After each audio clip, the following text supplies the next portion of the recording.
Hey, what's up everyone? So in this video, I'll show you how you can turn photos like this into photos like this with the help of a software called Dehancer. Now, straight off the bat, I just want to say that I was not sponsored or paid to make this video.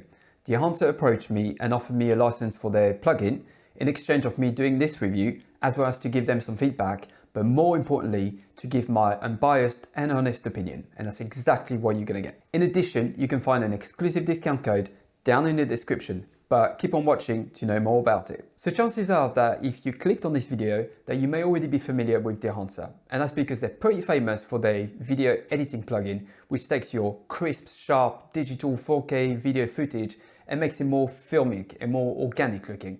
Well, that's essentially what this Lightroom plugin does, but for photos. And not only can you edit via the Lightroom plugin, but you can also use their iOS app if you happen to have an iPhone. But, and that is a big but, you can now also use the new Dehancer ONLINE. It literally got announced and released as I was preparing this video.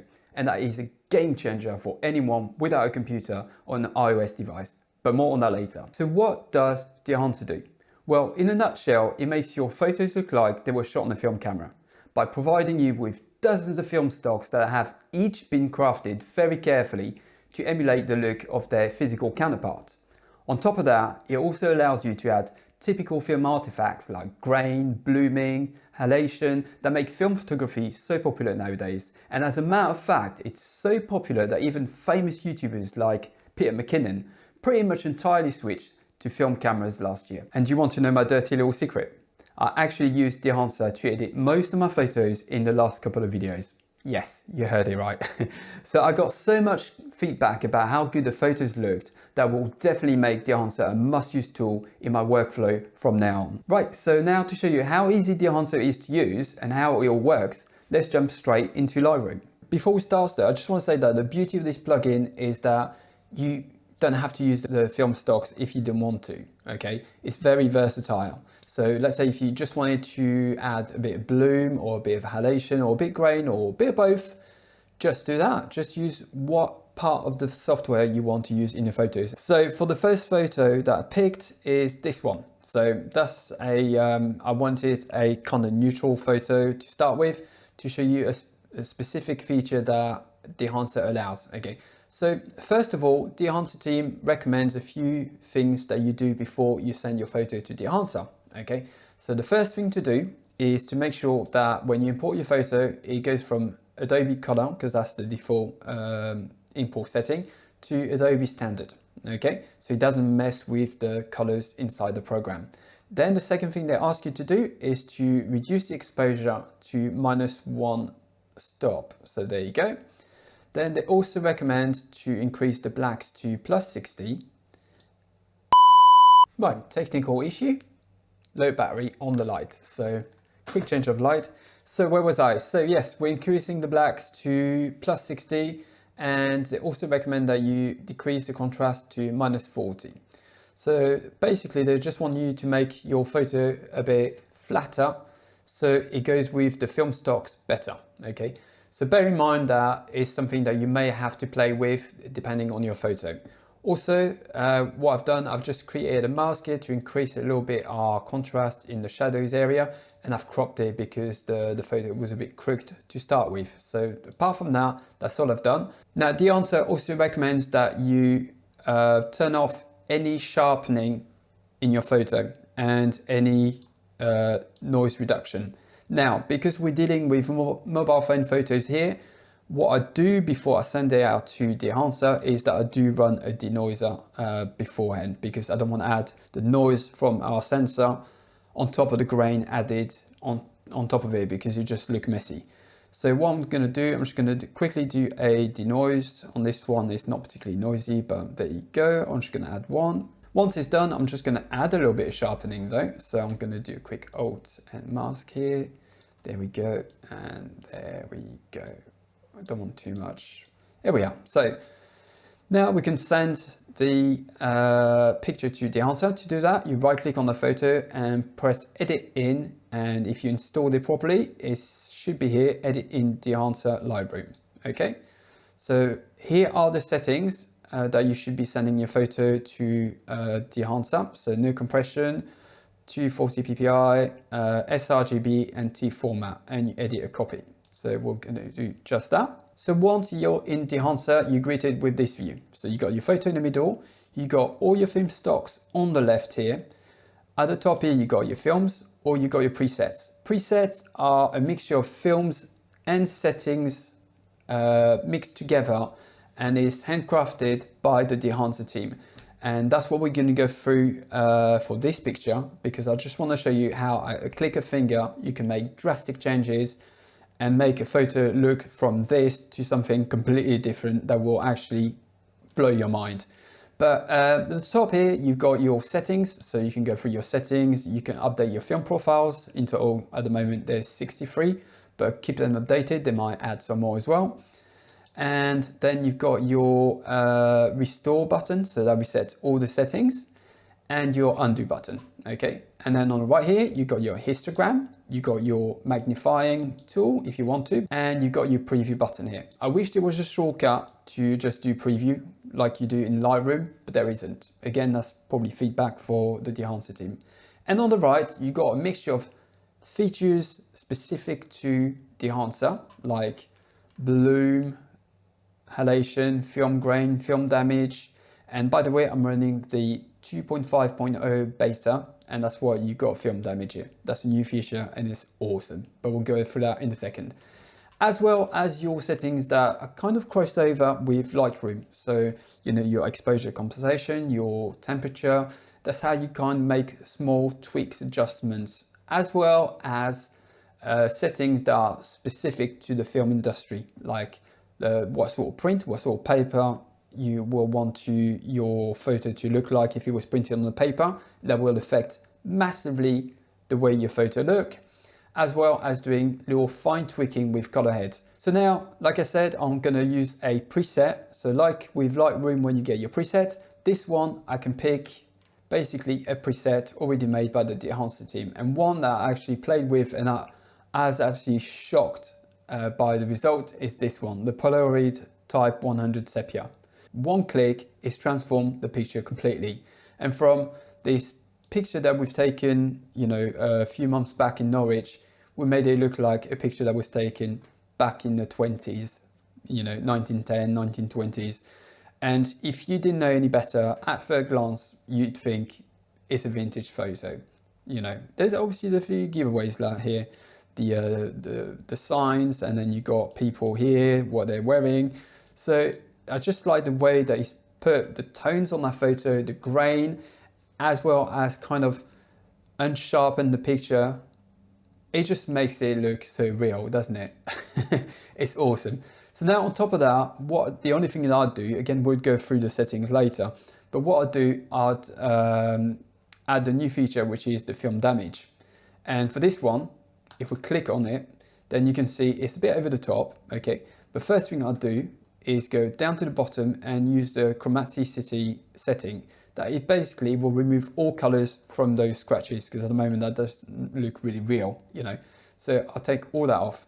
Now, what you can do as well, because it's generated, it's an algorithm, it's generated by the software, you can refresh and you'll have a different outcome every time. So this one, I'm going to take the scratches off because I'm not too keen on the hairs, because I'm not too keen on that.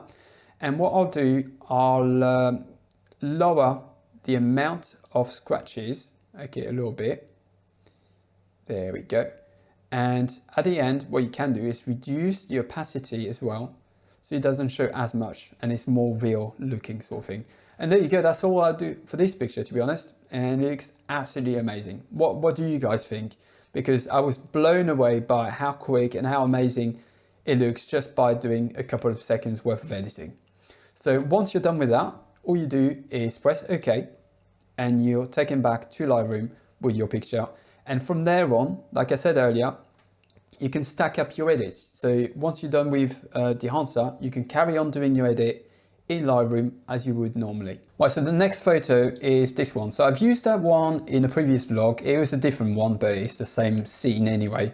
So first thing I'll do, again, like I said previously, we need to do a couple of steps first. And the first is to put it in Adobe Standard, reduce the exposure to maybe 1, add the blacks to 60, and the contrast to -40. I've already done that.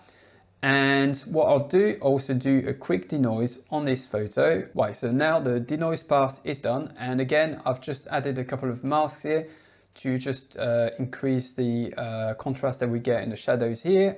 And then I want to increase the temperature of their faces so they're a bit warmer looking sort of thing. Because when I shot that photo, it was a little bit overcast and a bit cold looking. So yeah, I just wanted to change that. So now our photo is ready to be sent into Dehancer. So I'm gonna do just that. So now the film that I've picked for this one, the film stock that I've picked is the Fujichrome Provia 100F. So I've done a few tests with a few films that I liked and to get a certain look. So obviously I've done that off camera and I've picked the one that I thought looked the best. So this one, like I said, is a Fujichrome. So what we can do is go down to all films, go to Fujichrome Provia, and it will be down here somewhere. And there it is, Fujichrome Provia 100F. So again, already we've changed the look of our photo, at least the colors, but there's more work to be done. So what I'm going to do, I'm going to go down to Film Developer here, and I'm going to boost the contrast to 7.5.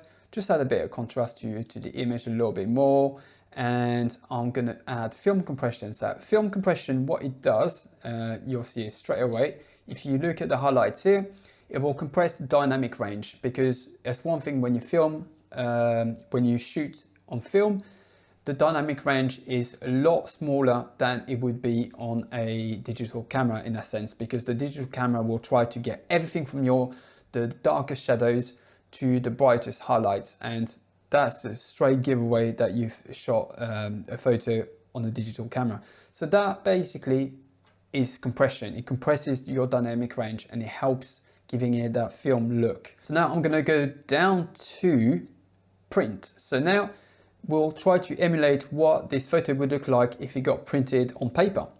So you've got a choice of papers down here. So you've got the Fujifilm, the Kodak, or the Kodak Android glossy film, the paper. So the one that I picked for this one is a 2383, and each one of them does a specific look. Okay, so this one tends to give you a warmer look. This one tends to give you a colder kind of look. So I like the 2383 for this one. And again, if we go before and after, that's a drastic change. Once you've picked your type of paper, then you can also play with the exposure. So it'd be in a dark room, how long you leave the film to be exposed. And you know, I'm not an expert. I've never filmed, I never shot on film, even though I would like to, but it's a very complex process. I know that, but I really love the way that film looks. Hence why I was really attracted towards Dehancer. So here you've got obviously your different settings to how you'd process the film. So you can change your contrast as well, again, your exposure, but I'm just going to leave it as it is for now and move on to the next one, which is film grain.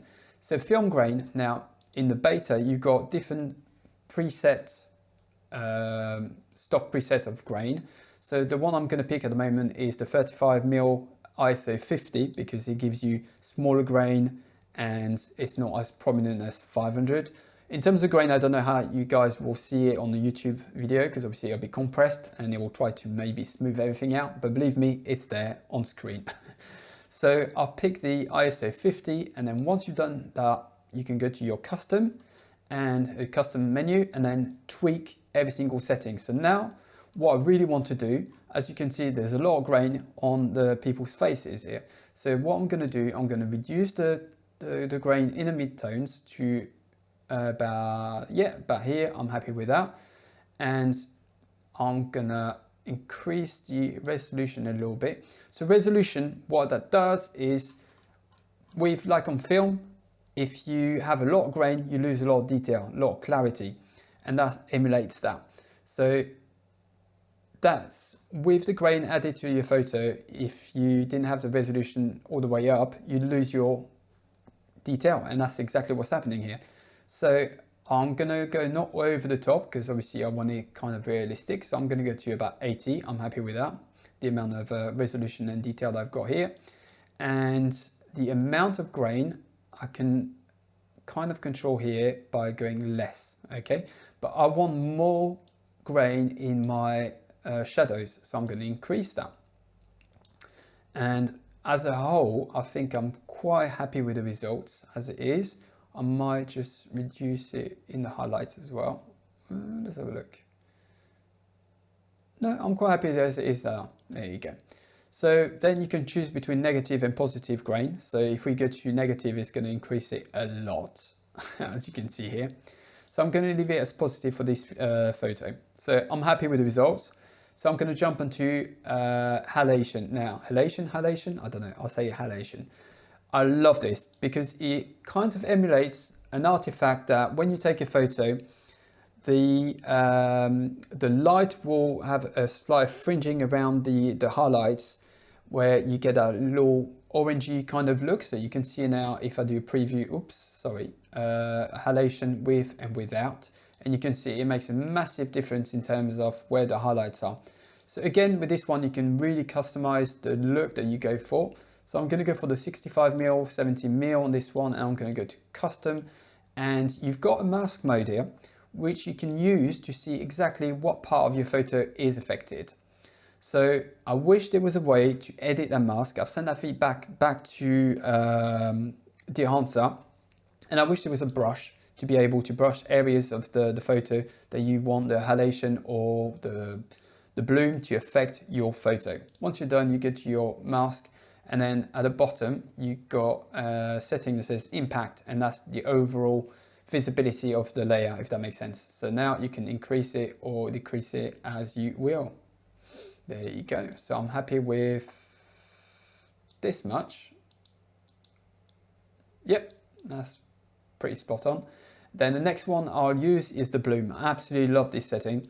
So again, I'm going to use the 65, 70mm, and I'm going to go to custom, and I'm going to change the settings to my liking. At the moment, I think there's a bit too much bloom, and I just want to correct that. So again, I'm going to go in mask mode. I'm going to go to amplify to really see the areas that are affected. And there we go. So I don't want too much detail. I want it diffused, and there we go. And highlights. Yeah, mainly the highlights. And now we're going to go out of there, and we're going to reduce the amplify and set it to about this much. And then again, we got the impact slider here, which we can use as a visibility, layer visibility. So 0 is you don't get any bloom at all, and 100 is opaque, and you can see a lot of bloom. So for this one, I'm just going to go to probably this much, and we're going to do a quick before and after. Yeah, there we go. Film damage, I'm not going to use any on this one. And vignette, again, you can do that in Lightroom, but I really like what you can do with this one. So a little trick, feather, you reduce it completely. Hang on. There you go, you reduce your feather to see the actual shape of your vignette. And then you can change the aspect ratio of your vignette. And what I do, I tend to increase it and then decrease the exposure. And then what I'll do is increase the feather again to see slightly the shape of my vignette again, but not too much. And then I'll be playing with the exposure until I'm happy with it. So there we go. So maybe increase it a little bit more. There we go. So now I'm happy with this result. And if we do a before and after, again, that's a huge change. And what we can do as well, if you're not happy with it, you want more warmth to it, you can go back to the top and use your temperature adjuster here and play with the settings. But I'm happy with the result. So what I'm going to do, I'm going to press OK, and it's going to send the result to Lightroom. So again, we started with this and we ended up with this. Now for the last photo, I picked this one. I took it again in chroma. That wasn't in the vlog, but I specifically took those photos for Dehancer. And I went for this one because it's got a very vintagey look to it. I mean, the caravan itself is probably from the 60s, 70s, maybe the 80s. I don't know, I'm not too sure, but I really like the look of it. So Again, I've done my pre-work on it, so I haven't done the cropping or anything because the crop is absolutely fine. But I've done a couple of masks here, so I've done the caravan itself, so I've increased the exposure a bit. I've also made the sky a bit more, oops, what have I done? I've made the sky a bit more white. I've reduced the dynamic range, if that makes sense, because it makes it more real for a film type of look. Then I've lowered the shadows, the exposure in the shadows, and I've also brightened up the middle, the serving area of the caravan. So again I'm going to do a -1 exposure. Here we are. I'm going to do a +60 on the blacks, and I'm going to reduce the contrast to -40 as per recommendations from Dehancer. Now, once I've done that, I'm going to go to do my denoising pass. There we are. And now that we're done, I'm just going to send again the picture to Dehancer. So let's open it in Dehancer, and I'm going to reset everything to 0. And for this one, the film stock that I've picked is the Kodak Gold 200. Now, it's probably one of the most popular one, the most widely available at the time films that you could find in supermarkets, in drugstores. It was everywhere. It's one of the most popular ones. So I thought I'd pick that one because, again, it's very popular. And I remember seeing it myself in stores. I used to pick them up for my late dad when he was taking photos. So yeah, I'm going to go and pick this one. So I'm going to go to Kodak, down to Kodak. I think actually it's in my favorites. So I'm going to go to my favorites, and there it is. So I like it because it gives, straight off the bat, it gives a very vintagey look to it. So if we do a before and after, straight away, there's no denying you got a vintage look. But obviously now we need to do some work on it. So I haven't actually played with this photo before, so I'm just going to literally do a quick edit with you guys as we go along to see how far we can push it. So first I'm going to choose the type of paper I want to use. So on this one I'm going to use the Kodak 2383, and bam, straight away, look at that. Then I'm going to go to expand, and I'm going to change the black point to give it more of a fade again. So I'll get down to about -4.5. So yeah, that opens up the shadows a bit. And let's see if we can change the white point. No, not particularly. We don't need to use that. So we'll leave it as that. And then I'm going to start adding the grain. Again, we're going to go down to 35, 65 maybe actually. Yeah, 65 ISO. 50, and then I'm going to go down and change the different settings.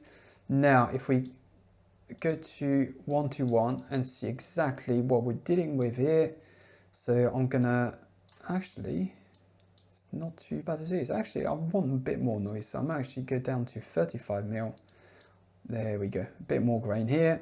So now if we play with the custom settings and we remove some of the noise, the grain in the midtones and some of the highlights as well, and we increase the one in the shadows a bit. There we go. Yeah, really happy with that. And let's have a look at the resolution a bit. Let's see if we can get more sharpness or less sharpness. By default, yeah, we'll leave it about 67, that's fine. And yeah, happy with the grain here. Yeah, I absolutely love the grain in this app. The control that you get is amazing. That's something that you couldn't get in Lightroom, because in Lightroom you've only got a couple of settings like visibility, and that's pretty much it, sort of thing, and the size. But here you really have control over where you want your grain, how you want it to appear. It's just absolutely spot on. Then halation. Now we're going to play with the 70, and we're going to go again to the mask mode. And we're gonna source limiter. Let's have a look, because I want it a bit more everywhere. Again, I wish we had a brush to really selectively get parts of the image with the halation or not. But hey, it is what it is. Like I said, I've left it as a feedback, and hopefully they work on that. So in this photo, because the sun is in that corner of the image there, I really want this part of the image to be to come up with the artifact. And so I'm gonna work my way there to try to get as little on the caravan, but as much as possible in this area here. So I think I'm about a level now that I'm happy with in terms of halation, so we can do a quick on and off to see. And it also gives the sky a little bit more warmth to it, so I'm happy with it. And you can see there, it's clearly visible where the halation is working. So you can see in the corners here, or the edges. It's fantastic the way it works, absolutely love it. And at the same time, it doesn't go over the caravan too much. So we can see it here as well, and on the light, it's really, really, really good. Absolutely love the way they made this work. Then to finish it off, we're going to go with a bit of bloom. So again, 6570 custom, and I'm going to work with the mask again to see what I'm doing roughly.